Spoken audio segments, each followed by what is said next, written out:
Há muito tempo eu já venho dizendo isso. Eu acho que há quase 3 anos eu tenho falado, se não mais, eu tenho falado acerca de uma revolução que tem acontecido na Igreja do Senhor, não apenas no Brasil, mas em todo o mundo. Deus tem despertado a sua igreja, avivado a sua igreja ao redor do globo, com uma unção e uma visão completamente diferente daquilo que os anos de história nos mostraram, ou pelo menos a maioria dos anos. Os princípios fundamentais da igreja, lá desde a sua inauguração, alguns dizem que foi ainda entre Jesus e os seus discípulos, outros vão dizer que a igreja vai nascer em Atos, mas desde a sua fundação, nós vemos princípios que nortearam a igreja primitiva e que haviam sido esquecidos, e uma reprodução de comportamentos, às vezes quase que automáticos, surgiu, e fez-se necessário essa reforma, Eu não falo da reforma de Lutero, o que foi extremamente importante para que nós chegássemos até aqui, mas o que se sucedeu e vem se sucedendo depois, especialmente de 40, 30 anos para cá. Há uma grande revolução acontecendo na história da igreja e o resgate de princípios primitivos, neotestamentários, que nos fazem ter muito mais esperança acerca daquilo que nós chamamos de igreja. Às vezes a gente pergunta, mas o que é igreja? O que é a igreja? Muita gente ainda tem aquela mentalidade de que a igreja é o prédio, Vamos para a igreja.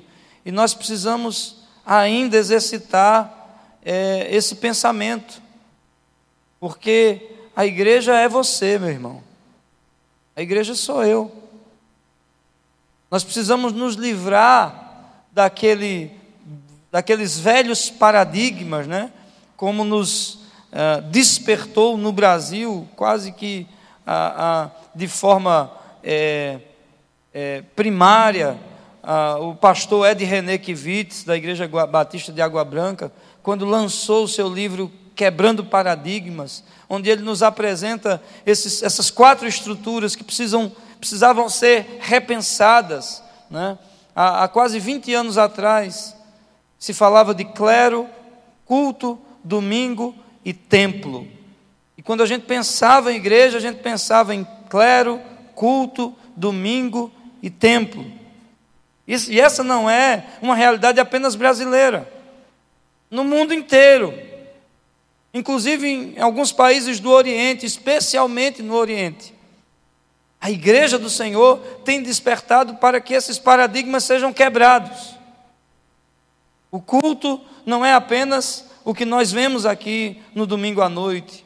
O culto para o cristão é todos os dias da semana.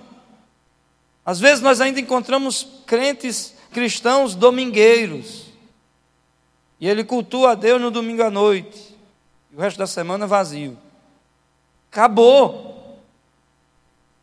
Isso tem acabado, porque a nossa adoração, o nosso culto não para. Como disse Jesus, conversando com a mulher samaritana, vem a hora e já chegou, onde vocês vão dizer que nem nesse monte, nem naquele, se adorará o Pai, porque o Pai busca verdadeiros adoradores, que o adorem em espírito e em verdade. Então, o clero, especialmente o clero, os padres faziam esse papel de intermediador, ou de mediador, e a igreja protestante, conquanto tenha se protestado contra isso, mas na prática, essa mentalidade permaneceu durante muito tempo. E o que tem acontecido neste ponto, especificamente, é aquilo que estava previsto em Efésios capítulo 4, a partir do verso 11, onde diz que Deus estabeleceu primeiramente na igreja apóstolos, profetas, evangelistas, pastores e mestres, com o fim do aperfeiçoamento dos santos.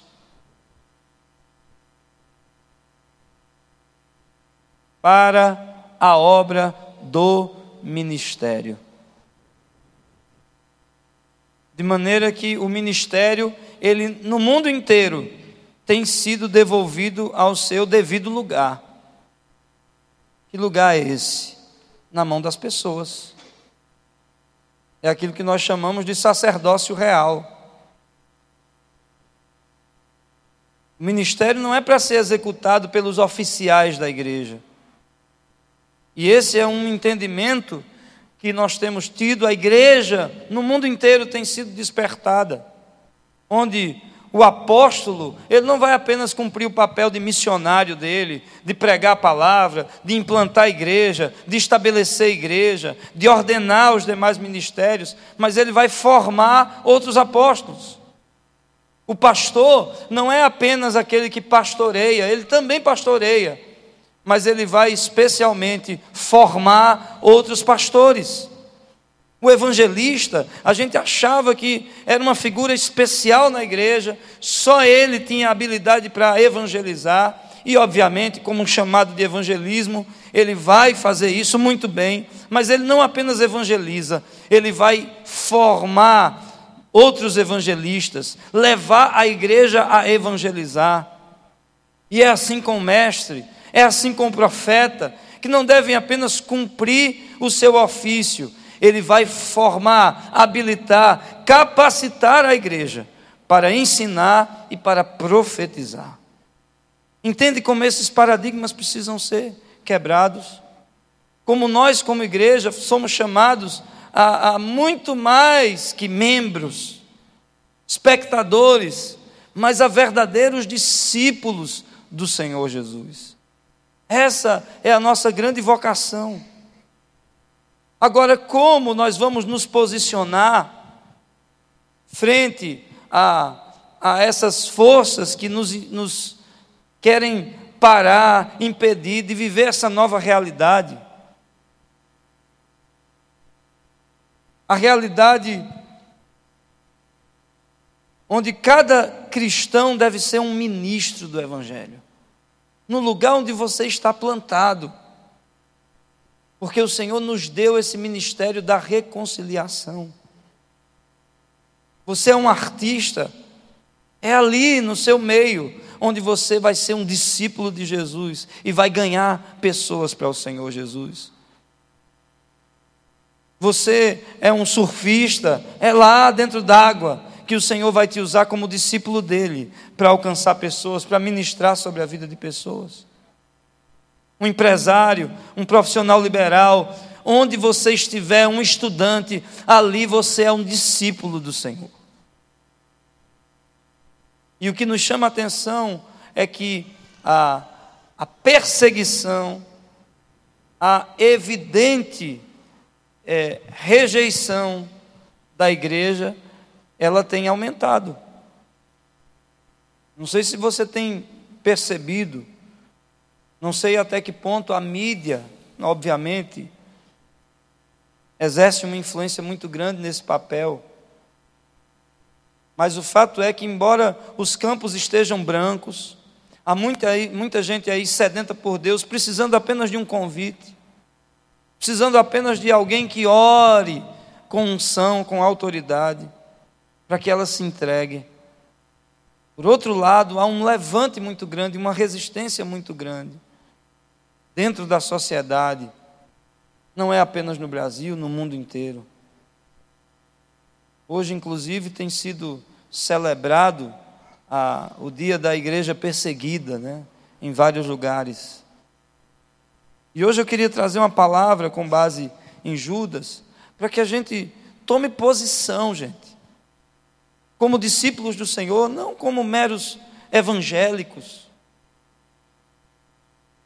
sem querer escandalizar ninguém, mas o fato de se dizer evangélico, hoje em dia, não quer dizer muita coisa.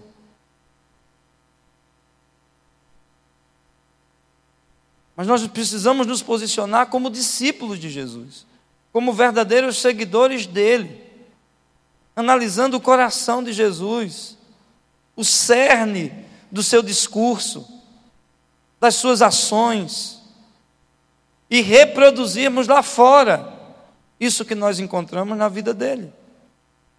E é nesse contexto de perseguição, é nesse contexto de acusação, nesse contexto de falsos ensinos, que Judas vem escrever essa sua carta.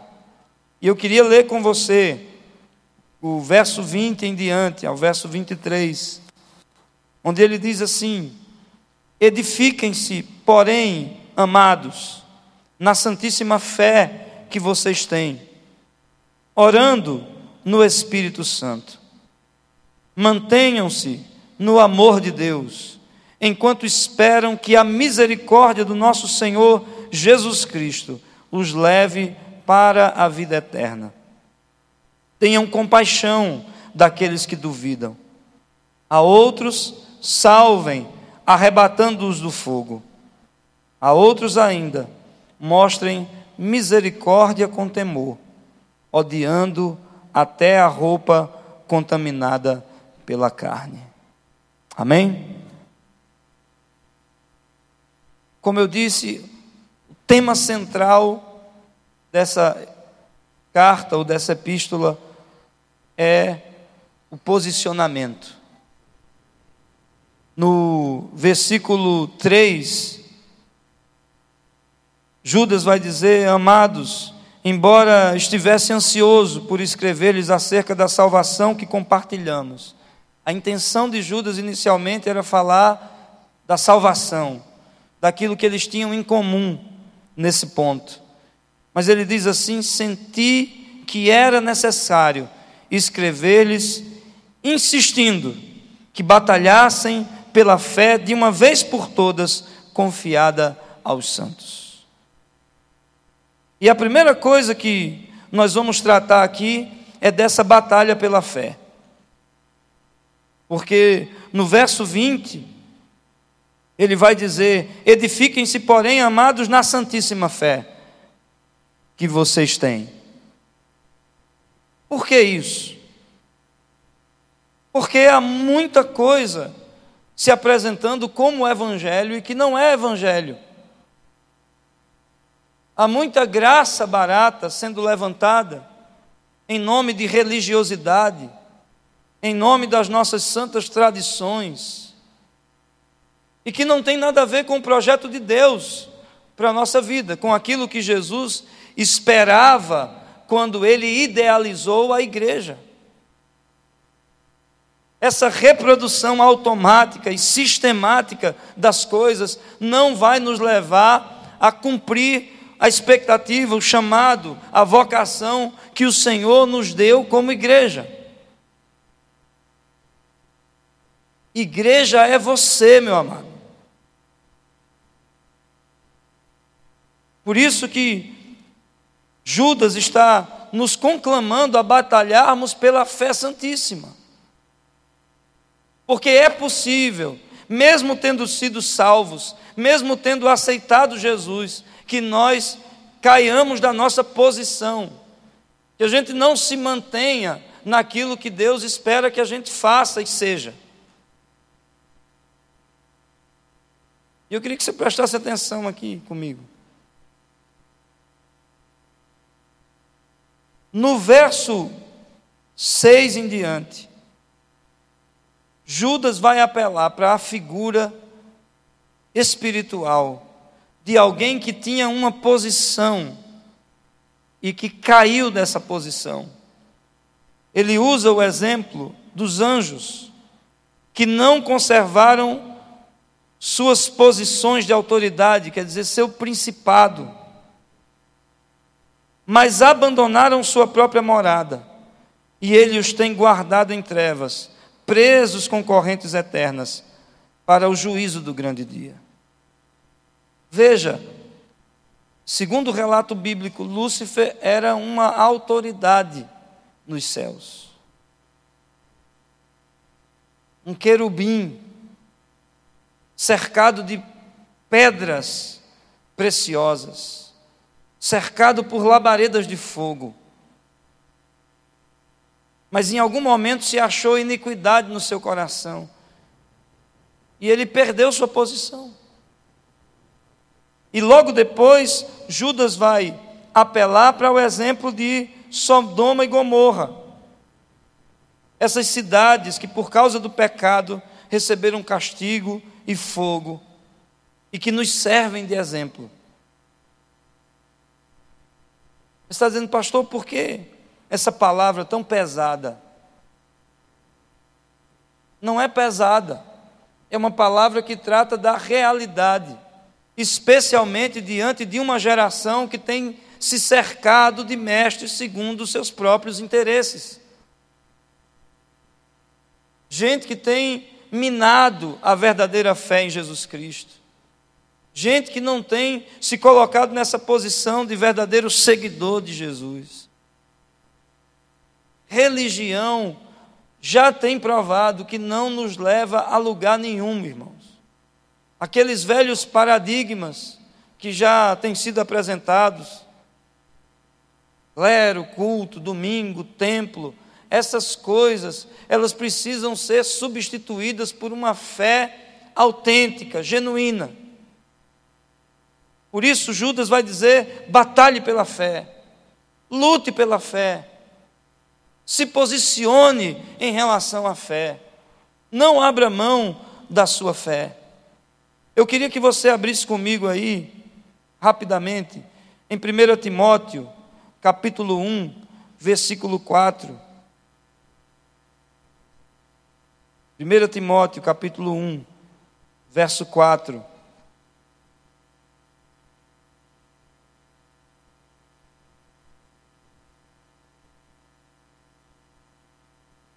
Paulo vai recomendar a Timóteo dizendo que algumas pessoas ensinam doutrinas falsas e que nós, como cristãos, devemos dar ou deixar de dar atenção a mitos e genealogias intermináveis que causam controvérsias em vez de promoverem a obra de Deus, que é pela fé. Promover a obra de Deus, que é pela fé. Qual é o interesse do apóstolo? Promover a obra de Deus. É por isso que o ministério tem sido devolvido ao seu verdadeiro lugar. E eu repito, não é só no Brasil. No mundo inteiro há esse despertamento. Essa realidade das células, por exemplo. Porque a igreja tem entendido que o pastor não apenas pastoreia, ele forma pastores. O profeta não apenas profetiza, ele forma profetas. O evangelista não apenas não evangeliza, ele leva a igreja a evangelizar. Deus estabeleceu o ministério quíntuplo com o fim do aperfeiçoamento dos santos para a obra do ministério. Amém? Então, nós somos igreja. E você, onde estiver, é a igreja. É uma representação da igreja. Você está ali para defender essa fé. E como diz Paulo a Timóteo, promover a obra de Deus. Então, esqueça aquela ideia de simplesmente ser um espectador, de estar aquém das expectativas de Deus. Esqueça essa ideia de ser especialmente chamado, no sentido de que Deus precise fazer algo mirabolante para que você venha servi-lo. Antigamente se tinha essa ideia. Não, se Deus me der uma visão, se um anjo aparecer para mim, se a terra tremer, se eu ouvir uma voz, tá. A ordem já foi dada, irmãos. Vão e façam discípulos. E essa realidade, ela é tão simples que a gente fica desconfiado. Essa é a grande realidade. A obra do ministério não precisa de tanta coisa quanto a gente inventa. A gente cria muita coisa, quando pouca coisa é necessária. E pelo fato de terem sido estabelecidas por Deus, elas são infalíveis. A igreja é infalível. A ideia que eu tinha de missões, por exemplo, antigamente eu tinha essa ideia. Minha primeira formação foi da Jocum, obviamente. E conquanto a Jocum seja essa bênção que é, esse modelo de evangelismo, de missões, embora tenha alguma eficácia, ela não é tão eficaz quanto esse princípio de discipulado estabelecido por Jesus. Porque antigamente, e eu sei disso porque eu sempre fui envolvido nessa área de missões, quando se pensava no missionário, a gente passava anos formando um casal ou um obreiro, para mandar ele para um lugar distante, para ele passar a vida pregando para um povo, evangelizando um povo, e se de repente, do lado da igreja que o mandou, se não tinha condições mais de mantê-lo, ou de sustê-lo, ou de se não tivesse mais visão para com aquele ministério, de repente aquele missionário voltava frustrado, deixava lá uma igreja desprovida de líderes, de cristãos maduros. E algumas instituições ainda insistem em fazer evangelismo e missões dessa forma, preparando obreiros muito, muito bem capacitados, que irão para um lugar distante e que vão estabelecer um trabalho, que vão fazer com que esse trabalho dependam da liderança dele, até que Jesus volte. Quando batalhar pela nossa fé, promover a obra de Deus, não tem relação com isso. Tem relação com o micro, com fazer discípulos. Você enviar um casal, um missionário que seja, mas com uma consciência muito firme de que as coisas não precisam necessariamente depender deles. Eles têm que formar outros líderes. Se o dom dele é de mestre, ele tem que formar outros mestres. Identificar o dom das pessoas que estarão ali naquela comunidade. E aí, num período não muito longo, ele pode voltar com a certeza de que ele não deixou membros de uma denominação, ele deixou verdadeiros discípulos de Jesus. Gente que vai estar preparada para conduzir o trabalho, caso ele morra, inclusive. Era essa a estratégia do Novo Testamento. Por isso, as células, elas são tão preciosas, irmãos. Tão preciosas. A igreja, ela não precisa de subterfúgios. A estratégia que Jesus nos deixou, ela é por demais excelente, para que nós venhamos a cumprir essa obra, esse chamado. Para que a gente venha promover a obra do ministério, como Jesus nos mandou. E batalharmos por essa fé santíssima. Promover uma obra que é do início ao fim pela fé. Segunda coisa que Judas nos fala, ele nos fala a respeito de orarmos no Espírito. Diante desse quadro atual, diante de todas as ameaças que a igreja sofre, todas as investidas, quer externas, quer internas, Judas nos dá uma receita. Ele fala a respeito de orarmos no Espírito. E orar no Espírito não é apenas você ser inspirado por Deus na sua oração. Claro que Deus faz isso. Deus nos inspira. Deus nos inquieta. Quantas vezes nós não somos acordados à noite, em sonho, em impressões que nós temos, e a gente tem a certeza de que é Deus nos despertando para orar. E a gente vai lá clamar, vai pedir. Mas nós podemos orar com a mente. E biblicamente podemos orar com o Espírito.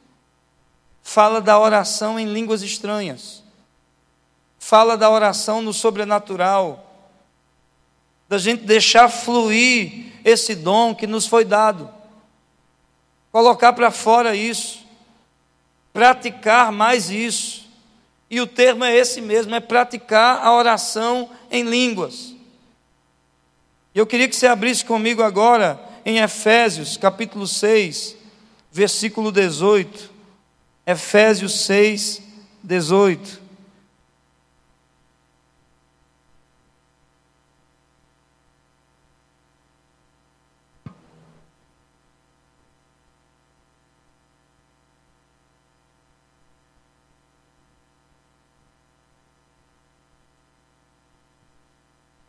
Dentro desse poderoso contexto de oração, Paulo vai dizer no verso 18: orem no Espírito, em todas as ocasiões, com toda oração e súplica, tendo isso em mente, estejam atentos e perseverem na oração por todos os santos. Orem no Espírito em todas as ocasiões. E desde que eu tenho aprendido a praticar esse princípio, isso tem feito um grande diferencial na minha vida. Estou dirigindo, deixa fluir o Espírito Santo. Está lá, orando em línguas, está lá clamando. Paulo diz que quem ora em línguas edifica a si mesmo. Isso te dá força, isso te dá convicção, isso te dá visão.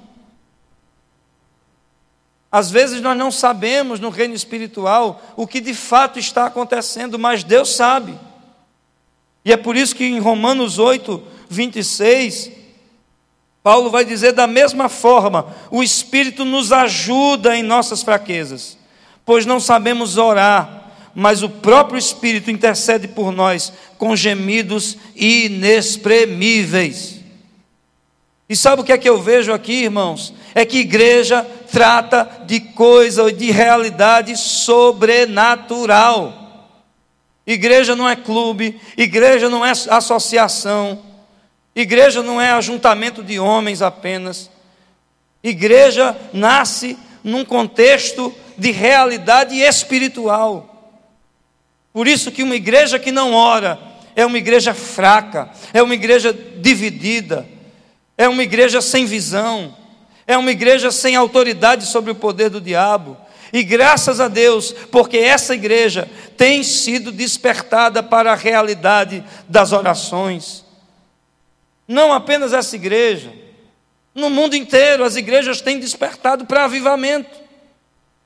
As barreiras tradicionais, glória a Deus, aleluia, têm sido quebradas.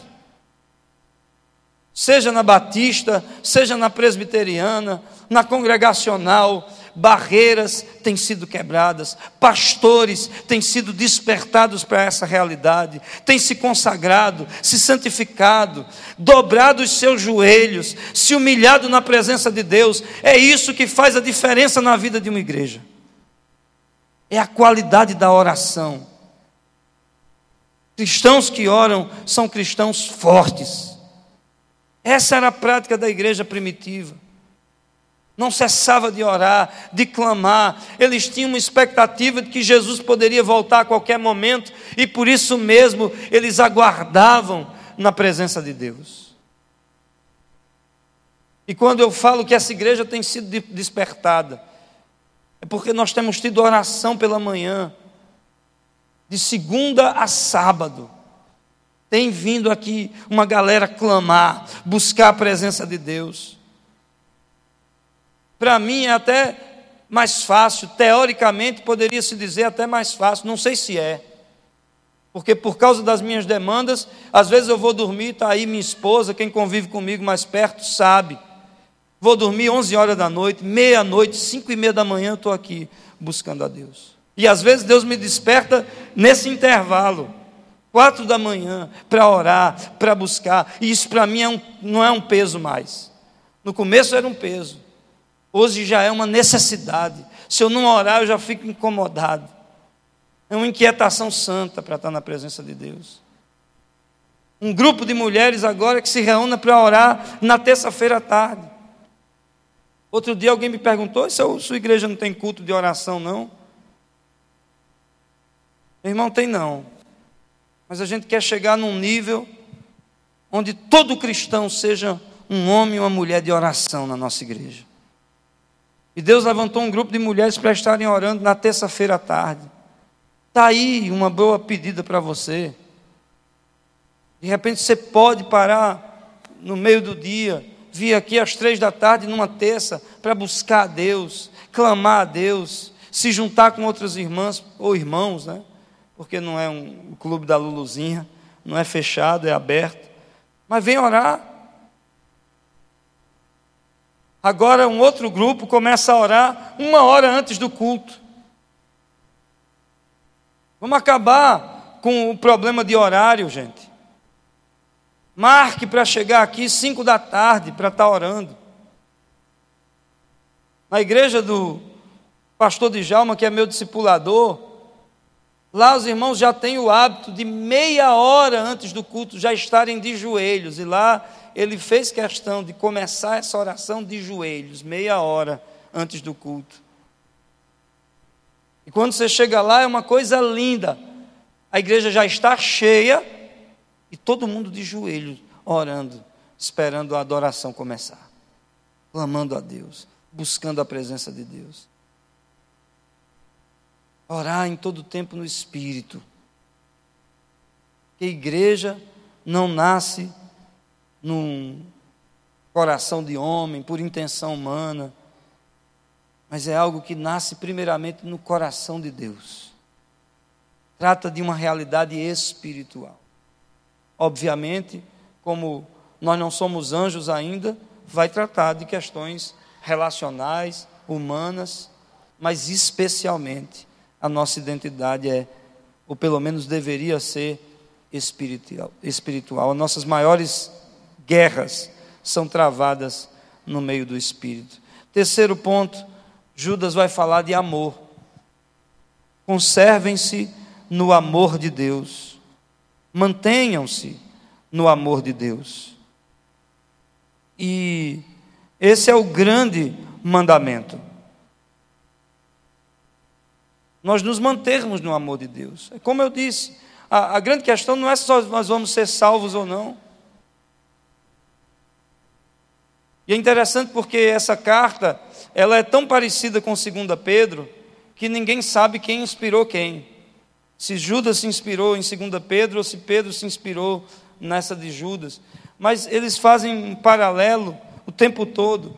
E é interessante porque Pedro diz que alguns vão ser salvos como que meio que passando pelo fogo, nas últimas. Paulo fala de gente que ele precisou entregar o corpo a Satanás para que o espírito fosse salvo. Há tantos personagens bíblicos que tiveram uma vida vergonhosa, derrotada, mas eu creio que foram salvos. A exemplo de Sansão, Saul, o próprio ladrão ali ao lado de Jesus, ele não viveu para a glória de Deus, ele não fez nada para ser salvo, ele foi salvo pela graça, pela fé, ele creu, Jesus disse: hoje mesmo estarás comigo no paraíso. Mas nós precisamos permanecer na posição que o Senhor deseja, por isso a palavra diz: permaneçam no amor, conservem-se em amor. Se nos últimos dias o amor de muitos esfriará, não deixe o seu amor esfriar. Lembre-se da igreja de Éfeso, lá em Apocalipse capítulo 2. Avalie a sua vida, volte às primeiras obras, arrependa-se. Não abandone esse primeiro amor, esse coração apaixonado por Deus.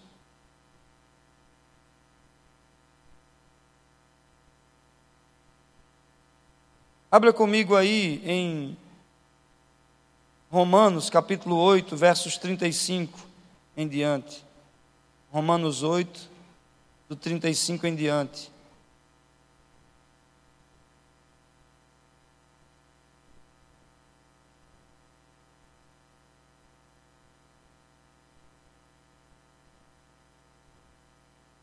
Quem nos separará do amor de Cristo? Será a tribulação, angústia, ou perseguição, ou fome, ou nudez, ou perigo, ou espada? Como está escrito: por amor de ti, enfrentamos a morte todos os dias. Somos considerados como ovelhas destinadas ao matadouro. Mas em todas estas coisas, somos mais que vencedores por meio daquele que nos amou. Pois eu estou convencido de que nem morte, nem vida, nem anjos, nem demônios, nem o presente, nem o futuro, nem quaisquer poderes, nem altura, nem profundidade, nem qualquer outra coisa na criação será capaz de nos separar do amor de Deus que está em Cristo Jesus, o nosso Senhor. Uma igreja vitoriosa, especialmente nesses dias, é uma igreja que não abre mão do amor. Ela é inclusive tentada a revidar com a mesma moeda. Ela é tentada a amaldiçoar. Mas a palavra nos ensina que nós precisamos permanecer nesse amor. E eu queria falar rapidamente pelos 4 últimos mandamentos que Judas nos adverte para aqueles que querem permanecer firmes num contexto de apostasia e de abandono da fé como o nosso. Rapidamente, ele vai dizer que nós precisamos esperar na misericórdia do nosso Senhor Jesus. Mantenham-se no amor, enquanto esperam que a misericórdia do nosso Senhor Jesus Cristo os leve para a vida eterna. Primeira coisa, espere no Senhor. Coloque sua esperança nele, na misericórdia dele. Não pense que é por sua força, não pense que é por sua capacidade. Volte o seu coração para ele. E eu queria que você abrisse rapidamente em Isaías, capítulo 64, verso 4.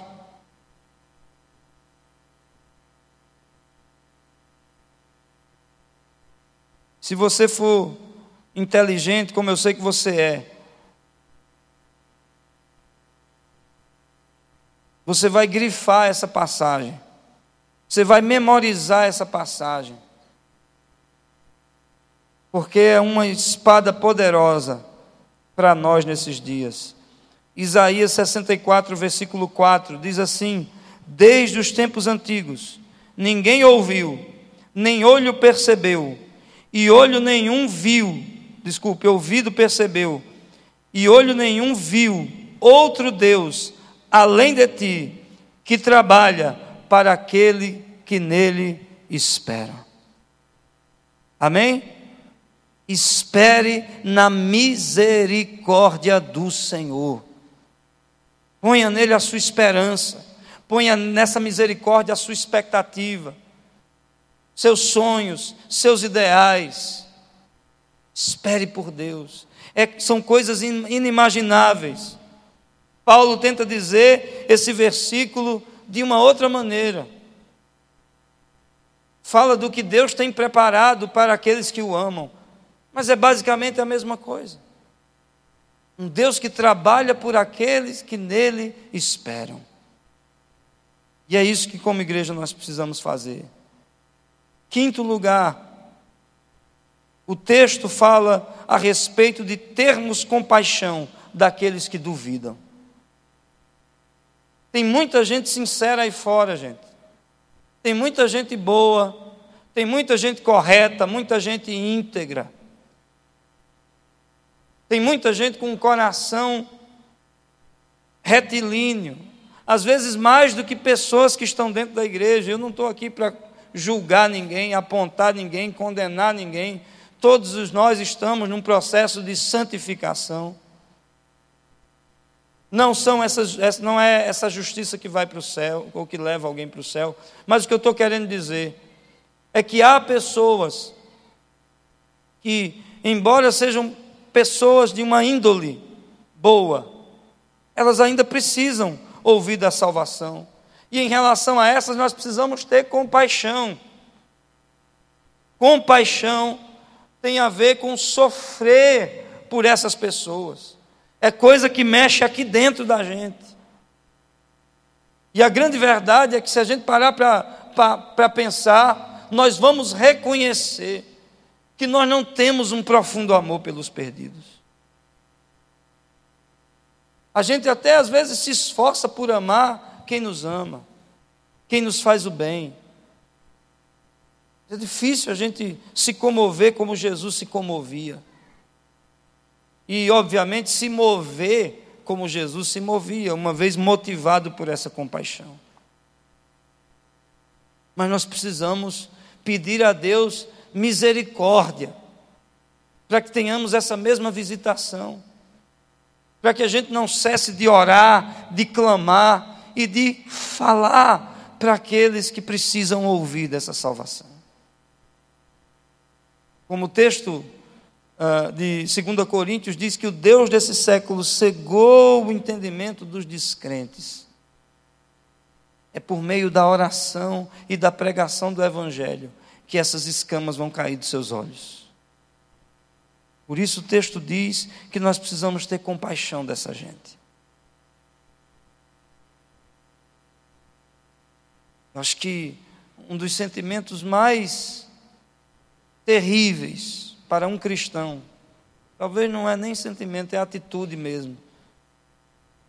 É a falta de atitude, é a indiferença. Você não faz questão de que alguém seja salvo, não faz questão de que alguém seja liberto, não faz questão de que alguém tenha a sua vida transformada, não faz questão de ver uma família restaurada, não faz questão de ver um desempregado arranjando um emprego, não faz questão de ver um analfabeto sendo alfabetizado, mas o Senhor precisa nos batizar nessa compaixão, nesse sentimento, para que a gente, executando a obra do ministério, a gente possa falar até que os perdidos ouçam, amar até que eles também sejam quebrantados e levados ao amor. Tenham compaixão dos que duvidam. E como eu disse, às vezes a pessoa duvida porque o Evangelho ainda não chegou. E a fé vem pelo ouvir, e ouvir a palavra de Deus, ouvir a mensagem, diz o apóstolo Paulo. Mas como ouvirão se não há quem pregue? Como pregarão se não forem enviados? Como está escrito, quão formosos são os pés dos que anunciam boas novas. Por isso você que é um líder de célula, você que é membro de uma célula, você é um missionário onde você está. Esqueça esse paradigma de templo. Templo é um quartel-general para nós que somos igreja. Você pode até convidar alguém para vir aqui, é bênção. Mas foque no relacionamento pessoal. E se você focar no relacionamento pessoal, você vai ver que é muito mais fácil levar alguém até a sua casa do que trazer para a igreja. Por isso que o Novo Testamento fala tanto em hospitalidade, né? A hospitalidade tem a mesma raiz de hospital. Uma casa que abre suas portas como igreja, né? É uma porta que está se abrindo para receber pessoas feridas, gente doente, gente que precisa de tratamento, de cura, de restauração. E a igreja primitiva agia assim, no pátio do templo e de casa em casa.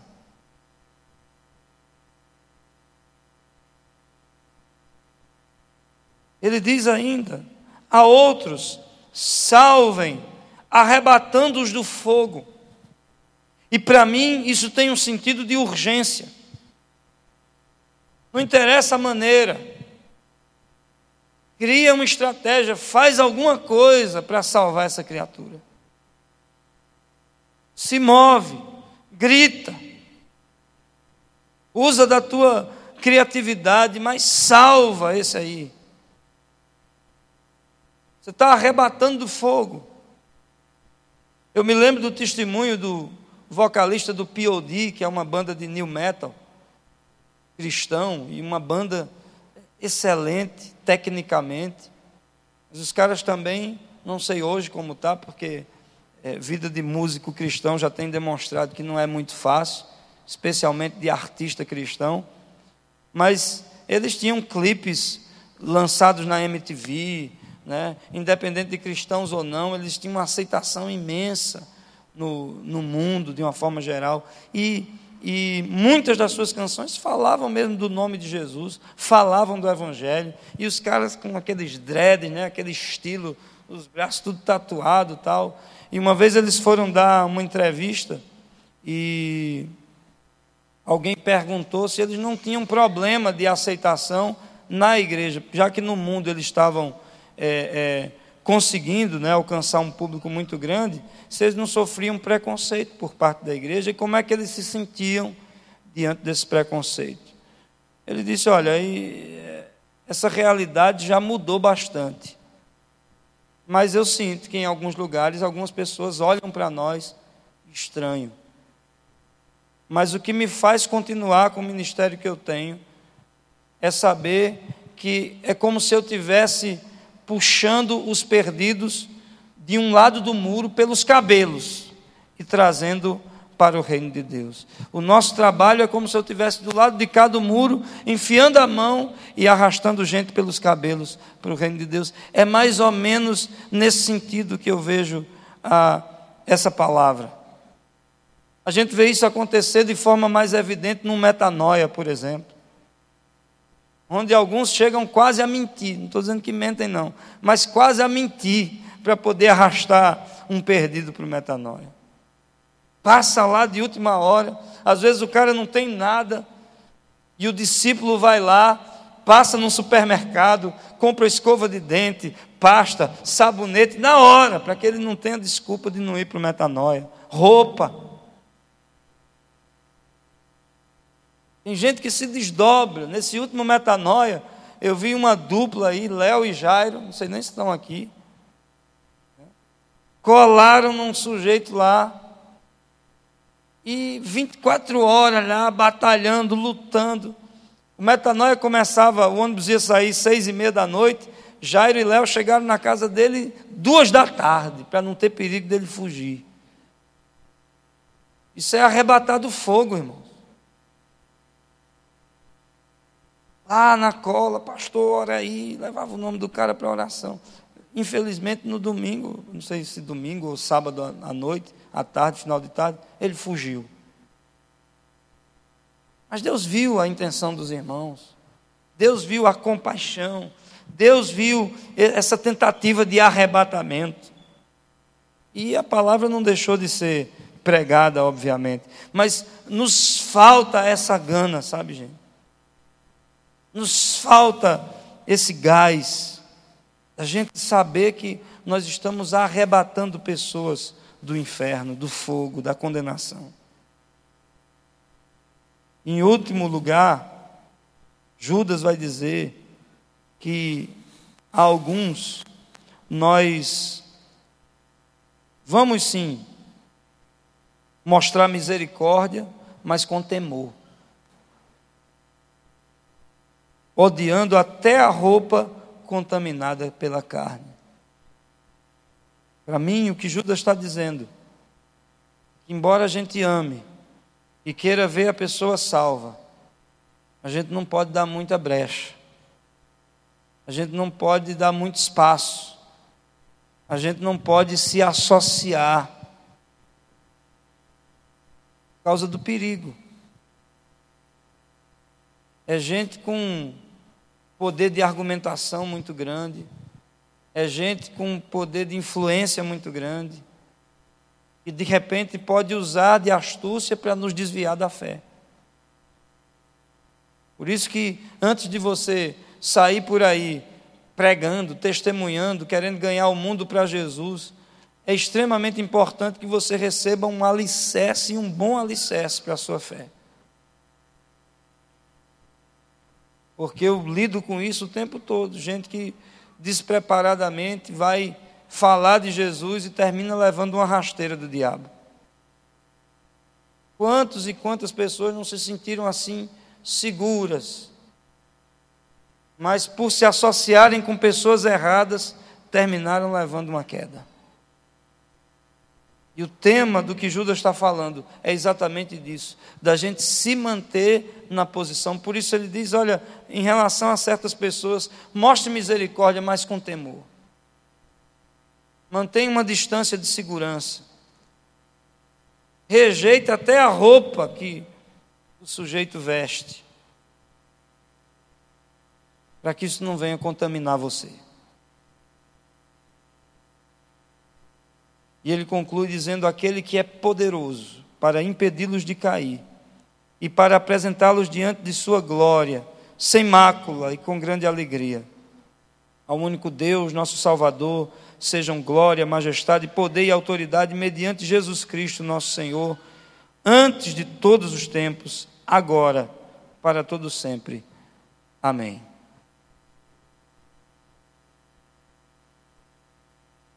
Nós não podemos aceitar, irmãos, a realidade de sermos apenas espectadores na igreja. A gente precisa, inclusive, mudar essa nossa linguagem de dizer: eu vou para a igreja. E a igreja é você, a igreja sou eu. Onde estiverem 2 ou 3 reunidos, ali a igreja está reunida. Ali Jesus se faz presente. Vamos acabar com essa velha estrutura, vamos tentar reformular esse negócio, porque embora Deus tenha estabelecido liderança na igreja, a liderança não é para fazer tudo. A liderança é para preparar os cristãos para fazerem o que eles têm de fazer. O termo cristão surge num contexto de perseguição. Era um nome pejorativo. Mas agora se torna discípulo. A gente não vai se chamar mais de evangélico no sentido nominal da palavra. Nós seremos chamados discípulos, seguidores de Jesus. Qual é o seu dom? Qual é a sua habilidade? Qual é a capacidade que Deus está te dando no sentido espiritual mesmo, nos dons do Espírito Santo? Flua nesse dom. Exercite esse dom. Se você é um mestre, ensine a palavra. Se você é um profeta, declare a verdade que Deus colocar no seu coração. Se você é um evangelista, evangelize. Se você é um pastor, pastoreie. Se você é um apóstolo, faça o que Deus lhe chamou para fazer. Estabeleça a igreja, estabeleça a doutrina, passe a visão para o povo, faça o que Deus lhe deu. Mas acima de tudo, lembre-se que Deus te levantou para levantar outros pastores, para formar outros evangelistas, para capacitar outros profetas, para levantar outros apóstolos e missionários. Tudo isso é com o fim do aperfeiçoamento dos santos, para a obra do ministério. O sacerdócio universal que está sendo entregue na sua mão nessa noite, em nome de Jesus. Você é uma sacerdotisa do Senhor. Você é um sacerdote do Senhor. Recapitulando, edifique-se na Santíssima Fé. Ore no Espírito Santo. Se você não ora em línguas, busque essa experiência. Busque, não pare enquanto você não receber. Clame, peça. É o que a palavra diz, bata. O contexto é esse. Não lhes dará o Espírito Santo a quem o pedir. Conserve-se no amor de Deus. Espere pela misericórdia do nosso Senhor Jesus Cristo. Tenha compaixão daqueles que te ouvem, dos incrédulos. Salve, arrebate do fogo alguns. E por último, cuidado com as associações, especialmente nesses dias. Em outras palavras, tem gente que, conquanto sejam perdidos, nós não podemos dar muita confiança. A gente não pode chegar muito perto. A gente não pode fazer associação, porque isso traz risco para a nossa própria fé, para a nossa própria posição. Se nem há anjos que abandonaram seu principado, suas posições, caíram e são mantidos em trevas, o que dirá de nós? É possível. Aquele que estiver em pé, cuide para que não caia. Mas a gente faz isso de uma forma especial, quando a gente assume a nossa posição. Quando a gente busca fazer aquilo que o Senhor espera que a gente faça.